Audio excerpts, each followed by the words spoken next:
Hello viewers, আসসালামু আলাইকুম। Welcome to my channel bank info. আরেকটি নতুন ভিডিও নিয়ে সবার সামনে উপস্থিত হলাম। বিকাশ থেকে নগদ, নগদ থেকে রকেট, রকেট থেকে উপায়, কিসে লেনদেন করা যাবে না, সব কিছুতে লেনদেন করা যাবে।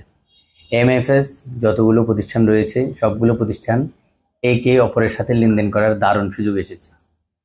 মানুষের একটা সময় আক্ষেপ ছিল, শপিং মলে গিয়েছে, দোকানদার বলল বিকাশে পেমেন্ট করতে পারেন, সে বলল আমার তো বিকাশ নেই। কেউ বলে আমার তো রকেট আছে, উপায় নেই। উপায় থাকলে নগদ নেই। কিন্তু এখন আর এগুলো নিয়ে টেনশন নেই। কার কি আছে সেটা বড় কথা না, একটা থাকলেই হলো। যে কোনো একটা থেকে অন্যটাতে ট্রান্সফার করা যাবে, টাকা ট্রান্সফার করা যাবে। এর চেয়ে দারুণ খবর, এর চেয়ে ভালো খবর আর কি আছে এই মুহূর্তে? এই মুহূর্তে বাংলাদেশে প্রায় 14,64,00,000 অ্যাকাউন্ট রয়েছে এমএফএস প্রতিষ্ঠানগুলোর। মানে বিকাশ, রকেট, নগদ এই ধরনের এমএফএস প্রতিষ্ঠান যেগুলো আছে তাদের 14.5 কোটির উপরে অ্যাকাউন্ট। আনবিলিভেবল। এটা শুনে প্রথম আলোতে এসেছে আজ, গত আগস্ট পর্যন্ত নাকি এই রেকর্ড। এটা শুনে একদম হতবাক হয়ে গিয়েছে। আসলেই এত অ্যাকাউন্ট আছে, এত পরিমাণ লেনদেন। ইভেন লেনদেনের কথা যেটা বললো, মাসে প্রায় 5,000 কোটি টাকার উপরে লেনদেন হয়ে থাকে এই এমএফএস প্রতিষ্ঠানগুলো। তাহলে তাদের যে আন্ত লেনদেনের যে সুযোগ সুবিধাগুলো, এগুলো আসলে তো দেওয়া উচিত। মানুষ অনেকদিন ধরে চাচ্ছিল। বাংলাদেশ ব্যাংক গতকালকে এক নির্দেশনা দিয়ে এটা ক্লিয়ার করে দিয়েছে, নভেম্বরের 1 তারিখ থেকে গ্রাহকরা এই সুবিধা পাবে। বাংলাদেশ ব্যাংক আরেকটা জিনিস ক্লিয়ার করেছে, প্রাপককে কোনো টাকা দেওয়া লাগবে না। যিনি টাকা পাবেন, যার অ্যাকাউন্টে টাকা যাবে, প্রাপক কোনো টাকা দিতে হবে না, কোনো চার্জ দিতে হবে না। চার্জ দিবে শুধু প্রেরক, যে ব্যাংক অথবা যে এমএফএস কোম্পানি পাঠাবে তাকে। এবার আসুন চার্জটা কেমন হচ্ছে। চার্জ ভাই একটু বেশি, কারণ হাজারে 8.5 টাকা করে ধরা হয়েছে।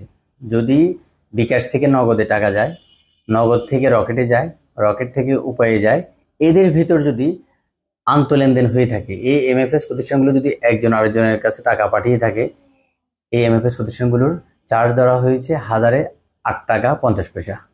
অনেক টাকা, যেখানে আমাদের দেশের বাইরে অনেক দেশেই গভর্নমেন্ট ভর্তুকি দিয়ে ডিজিটাল লেনদেনগুলো উৎসাহিত করা হচ্ছে। সেক্ষেত্রে বিকাশ, নগদ, রকেট, জানি না সামনে হয়তো গভর্নমেন্ট এটা বিবেচনায় আনতে পারে, তবে এই মুহূর্তে হাজারে 8.5 টাকা করে। তবে ব্যাংকে পাঠালেও একই অবস্থা। যদি বিকাশ, নগদ, রকেট থেকে যদি ব্যাংকও যায়, তাও হাজারে 8.5 টাকা করে। আর বিকাশ, নগদ, রকেট যদি নিজেরা নিজেরা লেনদেন করে থাকে, তাও হাজারে 8.5 টাকা করে। তবে যখন ব্যাংক থেকে আসবে, ব্যাংক থেকে টাকা এই এমএফএস প্রতিষ্ঠানগুলোতে আসবে, তখন হাজারে 1 টাকা 50 পয়সা করে। এই দিকটা সাশ্রয়ী আছে। তবে 8 টাকা 50 পয়সা আসলে অনেক রেট। এটা নিয়ে বেশ আলোচনা সমালোচনা হচ্ছে। তবে আমি যাই প্রথম গভর্নমেন্টকে সাধুবাদ দিব যে আসলে ভালো একটা সিদ্ধান্ত নিয়েছে। এখন আমরা অনেকেই যেখানে 5,000 কোটি 5,500 কোটি টাকা লেনদেন হতো, আমি তো মনে করি এখন কয়েক গুণ বেড়ে যাবে লেনদেনের পরিমাণ।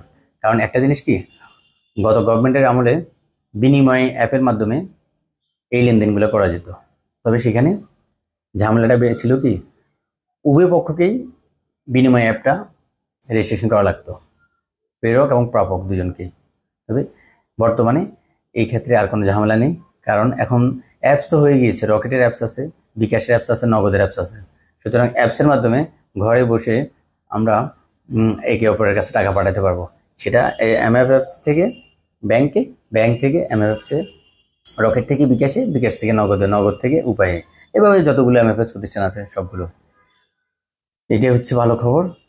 তো যাই হোক, ব্যাংকিং জগতের আপডেট জানতে হলে ব্যাংক ইনফোর সাথে থাকবেন। যদি আমার ভিডিও ভালো লাগে, লাইক দিবেন, শেয়ার করবেন, আর কমেন্টস করে জানাবেন। আর যদি আরও কিছু আপনাদের জানার ইচ্ছা হয়, আমার এখানে কমেন্টস করতে পারেন। ভিডিও কেমন লাগলো সেটাও জানাবেন। আল্লাহ হাফেজ, আসসালামু আলাইকুম।